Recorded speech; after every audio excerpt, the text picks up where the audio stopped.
We are on storm watch with more rain on the way. And we have team coverage tonight with Dani Ruberti and Olga Ospina. And let's start with Dani timing out this next wave of rain. Dani. Yeah, and this is going to be our heaviest rain team. So we are just preparing for that. It is hours away. Everything we saw earlier this weekend, that was all kind of the appetizer. This is going to be the main course. And the brunt of the rain right now through Northern California, we get in on this action in the next several hours. For right now, though, not too shabby out there. You've got a lot of clouds, a few sprinkles here and there. But by tonight, you wake up tomorrow morning and you are going to see downpours out there. So here's a live look outside overlooking downtown Los Angeles. Things are calm, mostly cloudy, and we get one more round of rain. This is the strongest piece, and we are dealing with our heaviest, most widespread rain really between 4 o'clock tomorrow morning and noon. And that means the Monday morning commute, it is going to be a soggy one. Isolated flooding is possible with this. And as a matter of fact, we have flood watches that are going to go in effect. Orange County, Inland Empire, that includes San Bernardino County. It includes also areas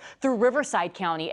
And if you're not included in this flood watch, flooding is still likely in many areas, especially the LA basin. So let's jump right to timing and when this starts making its way into our area and into your neighborhood. So take a look at 1 o'clock in the morning. The brunt of that rain really moving into the central coast.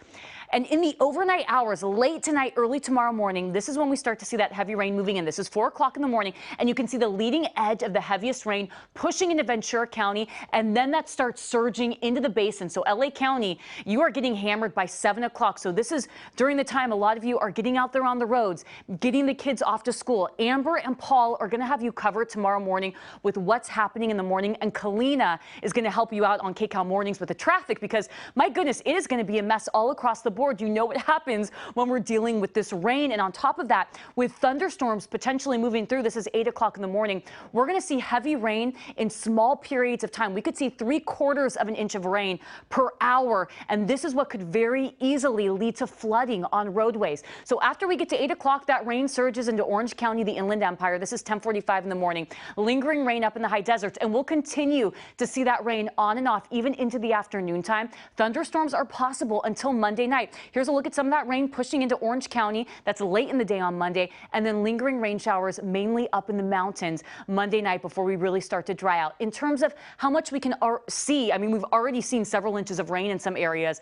But once we get past this system, it's a fast mover, but it brings a lot of rain in a small period of time. So you can see some of the key areas, the Inland Empire, also parts of Orange County, where we could see an additional 1.5 inches of rain. Everyone else in that 1/2 inch area going into tomorrow before things actually start to dry out. Either way, though, Monday morning, it's going to be a tough one out there on the roads, but there is light at the end of the tunnel. Olga's going to give us an idea of when things finally start to dry out. What's it looking like? Yeah, and you know what? We haven't had this intense rain yet, but I think we're all kind of waiting for those temperatures to climb and for those drier conditions, and that is exactly what we have on the way. So want to show you rain chances. Yes, tomorrow's going to be the big rain day, but as we head into Tuesday, really minimal chances, and we're going to continue mostly dry as we head into the next several days. And not just dry, but we're also looking at much warmer temperatures. Here's a look at the temperature outlook over the next 6 to 10 days, and it is significantly warmer. We're actually going to be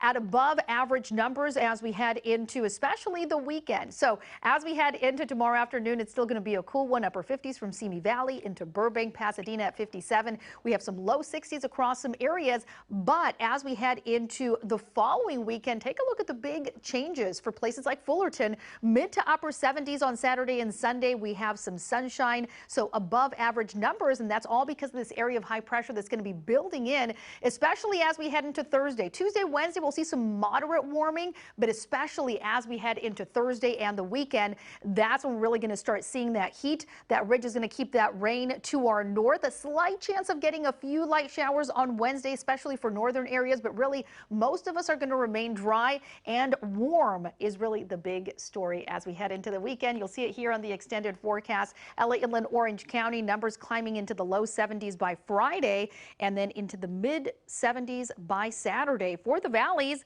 that means upper 70s are back by next weekend. It is going to be a warm one for the Inland Empire as well. Look at the drastic changes. 59 degrees tomorrow. We jump 20 degrees by next weekend when we are reaching near 80 degrees on Sunday.